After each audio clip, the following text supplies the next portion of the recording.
का बहुत important part.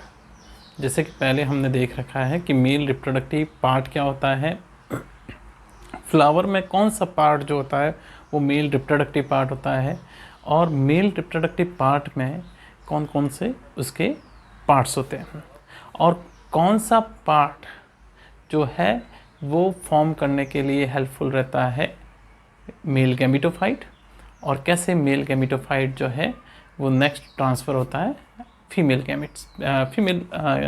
Reproductive part पे। तो आज हम देखने जा रहे हैं फीमेल रिप्रोडक्टिव पार्ट।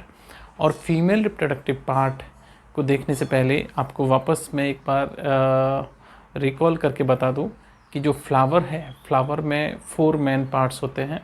उसमें 2 रिप्रोडक्टिव पार्ट होते हैं, 2 नॉन रिप्रोडक्टिव पार्ट होते हैं।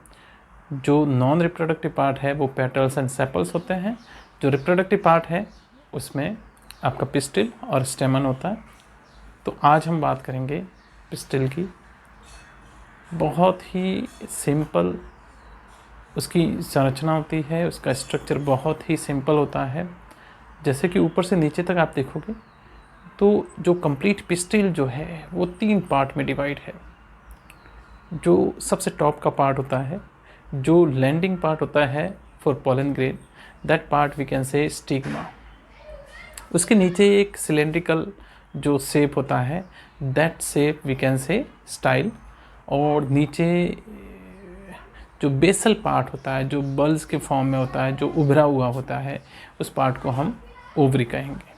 तो 3 पार्ट के थ्रू ये अपना जो पॉलिनेशन और पॉलिनेशन के बाद में जो फर्टिलाइजेशन है उस प्रोसेस को कंप्लीट करता है। तो चलिए स्टेप बाय स्टेप देखते हैं। First part stigma part. Stigma part जब आप देखोगे तो स्टिग्मा पार्ट जो है landing part of the pollen grain होता है, यानी यहाँ पे पोलन ग्रेन लैंड करता है। अब स्टिग्मा पार्ट उसको एक्सेप्ट करे, रिजेक्ट करे, उस पर डिपेंड करेगा कि नेक्स्ट पॉलिनेशन के थ्रू पोलन ट्यूब का फॉर्मेशन होना है या नहीं होना है। सेकंड जो पार्ट है सिलेंड्रिकल, जहाँ से जर्मिनेशन होने के बाद में पोलन ग्रेन जो है वो अप्रोच करता है, उसके गैमेट्स जो है वो अप्रोच करते हैं फीमेल गैमेट को। और जो बेसल बॉडी है, बेसल बॉडी बहुत इंपॉर्टेंट है क्योंकि जो फर्टिलाइजेशन प्रोसेस है वो बेसल बॉडी ओवरी पार्ट के अंदर होता है। ओवरी के अंदर काफ़ी सारे ओव्यूल्स हो सकते हैं या सिंगल भी हो सकता है।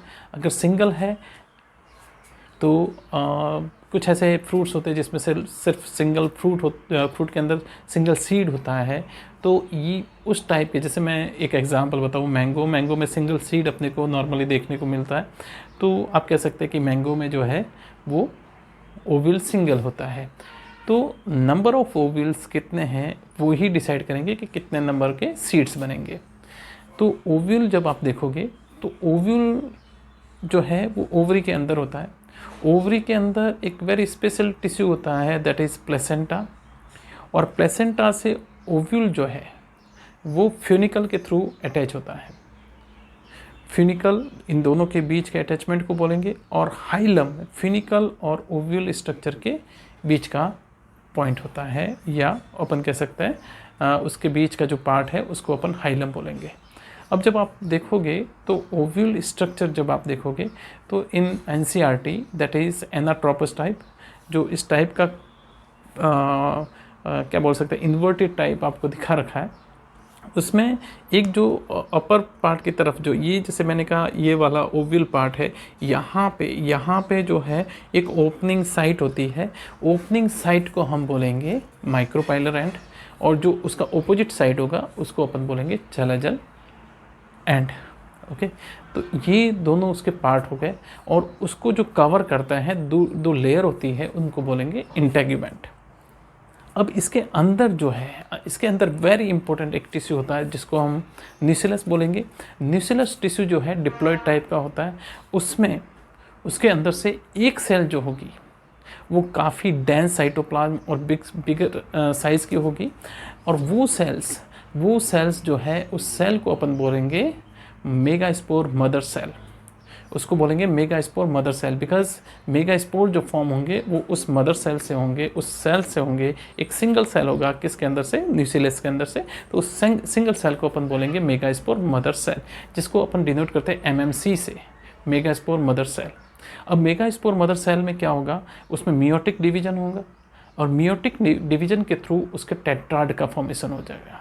तो माइक्रोस्पोर टेट्राड का फॉर्मेशन होगा और माइक्रोस्पोर टेट्राड जो है वो 4 माइक्रोस्पोर रहते हैं जो एक दूसरे से अटैच्ड रहते हैं। अब due to maturation, due to dehydration, these all megaspore will dissociate and then after dissociation, इससे पहले एक स्टेप में रह गया, तो इसमें जो टेट्राड का है उसमें 3 मेगास्पोर जो है वो स्लोली डीजनरेट हो जाएंगे और एक जो है मेगास्पोर वो ही फंक्शनल रहेगा। इसके कारण इसको मोनोस्पोरिक बोलते हैं। और वो मेगास्पोर जो है उसमें काफ़ी सारे माइटोटिक डिवीजन होंगे। फर्स्ट माइटोटिक डिवीजन के थ्रू 2 न्यूक्लियाई कंटेनिंग मेगास्पोर बन जाएगा, 1 मोर डिवीजन के थ्रू 4 न्यूक्लियाई कंटेनिंग हो जाएगा और 1 मोर डिवीजन के थ्रू 8 न्यूक्लियाई कंटेनिंग मेगास्पोर बन जाएगा। अब इसमें 8 न्यूक्लियाई है, अब 3 जो है न्यूक्लियाई चलाजल एंड की तरफ डिपॉजिट हो जाएंगे, 3 जो न्यूक्लियाई है माइक्रोपाइलर एंड की तरफ डिपॉजिट हो जाएंगे और 2 जो है वो सेंट्रल पार्ट में रह जाएंगे। जो चलाजल एंड की तरफ जो मूव करेंगे उनके चारों तरफ सेल वॉल का फॉर्मेशन हो जाएगा और 3 सेल्स बनेगी, उनको बोलेंगे एंटीपोडल सेल्स। और माइक्रोपाइलर एंड की तरफ भी 3 सेल्स बनेगी with the help of cell wall formation, तो उन सेल्स को अपन कहेंगे एग एपरेटस। अब एग एपरेटस में जो सिंगल सेल है वो एग सेल है एंड 2 सिनर्जिड सेल होगी। और सेंटर पार्ट, सेंटर सेल में 2 न्यूक्लियाई होंगे, उनको पोलर न्यूक्लियाई कहेंगे। एक और बहुत इंपॉर्टेंट टर्म है, जो सिनर्जिड सेल है माइक्रोपाइलर एंड पे, वहाँ पे उनके अंदर फिलीफॉर्म एपरेटस फॉर्म होगा। फिलीफॉर्म एपरेटस का फंक्शन होता है कि जब पॉलन ट्यूब अप्रोच करेगी इनसाइड द एम्ब्रियो सैक तो वो उसको गाइड करेगा। तो फिलीफॉर्म एपरेटस जो है वो गाइड करता है पॉलन ट्यूब को and then pollen tube easily enter and release their male gametes. तो ये था फीमेल रिप्रोडक्टिव पार्ट पिस्टिल, और कैसे मेगास्पोरोजेनेसिस के थ्रू मेगास्पोर का फॉर्मेशन हुआ और मेगास्पोर जो है वो कैसे एम्ब्रियो सैक में डेवलप हुआ। तो ओवरऑल आप जब एंड में आप देखोगे, जब complete embryo sac complete develop हो जाता है तो embryo sac have 8 nuclei and 7 cells. तो जो मेच्योर एम्ब्रियो सैक होता है वो 7 सेल्स कंटेनिंग होता है एंड 8 न्यूक्लियाई होते हैं। तो 2 पोलर न्यूक्लियाई जो है वो सेंट्रल सेल के पास में रहते हैं। चलाजल एंड के पास में 3 सेल्स होती है जिनमें सब में एन कंडीशन के न्यूक्लियाई होते हैं। माइक्रोपाइलर एंड पे भी 3 सेल्स होती है, सब में एन कंडीशन होती है, लेकिन central cell have 2 polar nuclei. जो फर्दर नेक्स्ट जो स्टेप है वो फर्टिलाइजेशन है, जो हम नेक्स्ट क्लास में देखेंगे। तो वो ऑन एन एवरेज बहुत सिंपल है। एक बार मैं वापस आपको रिकैप करवा लेता हूँ, बहुत इंपॉर्टेंट है। Pistil part, female reproductive part. Pistil part में आप देखोगे सबसे टॉप वाला जो प्लेटफॉर्म होता है जहाँ पे पॉलन ग्रेन जो है लैंडिंग करते, that part we can say stigma. Then cylindrical जो शेप होता है सिलेंडर शेप का, दैट इज़ स्टाइल जहाँ से पॉलन ट्यूब अप्रोच करती है किसको, ओव्यूल को और ओवरी को। नीचे बेसल बॉडी जो होती है वो फुली हुई होती है, उसको ओवरी बोलेंगे। ओवरी के अंदर नंबर ऑफ ओव्यूल्स हो सकते हैं, it depends which type of species. तो ओव्यूल जो है, ओव्यूल के अंदर जैसे आप जाओगे तो कुछ ऐसी टर्म है जिनको आपको समझना रहेगा। प्लेसेंटा से अटैच जब ओव्यूल रहता है तो अटैच करने के लिए जो पार्ट रहता है दैट इज़ फ्यूनिकल, और फ्यूनिकल और ओव्यूल के बीच का जो पार्ट होता है उसको हाइलम बोलते हैं। ओव्यूल जो स्ट्रक्चर है वो इंटेग्यूमेंट के थ्रू घिरी रहती है। 2 इंटेग्यूमेंट होती है। इंटेग्यूमेंट के नाम अगर आप जानना चाहते हो तो टेस्टा एंड टेगमेन, 2 नेम्स आते हैं। एंड इनसाइड न्यूसिलस टिश्यू, न्यूसिलस टिश्यू जो है कंप्लीटली डिप्लॉयड होता है। उसमें एक सेल जो है dense cytoplasm and bigger size की होती है, जो एक्ट करता है, कैसे करता है, एमएमसी की तरह, वो मेगास्पोर मदर सेल की तरह एक्ट करता है। उसमें फर्दर मियोटिक डिवीजन होंगे and then formation of 4 megaspores.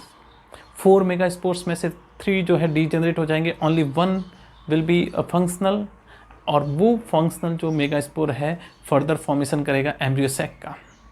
Embryo sac का फॉर्मेशन करने के लिए फर्स्ट माइटोटिक डिवीजन होगा, सेकंड माइटोटिक डिवीजन होगा और थर्ड माइटोटिक डिवीजन होगा, and then formation of 8 nuclei.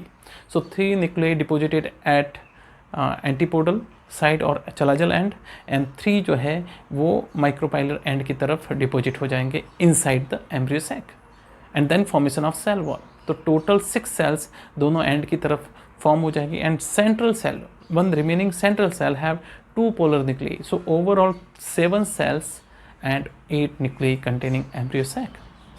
तो कैसा लगा ये आज का वीडियो? अगर पसंद आया हो तो लाइक एंड सब्सक्राइब जरूर करें। Thank you, have a nice day, bye bye.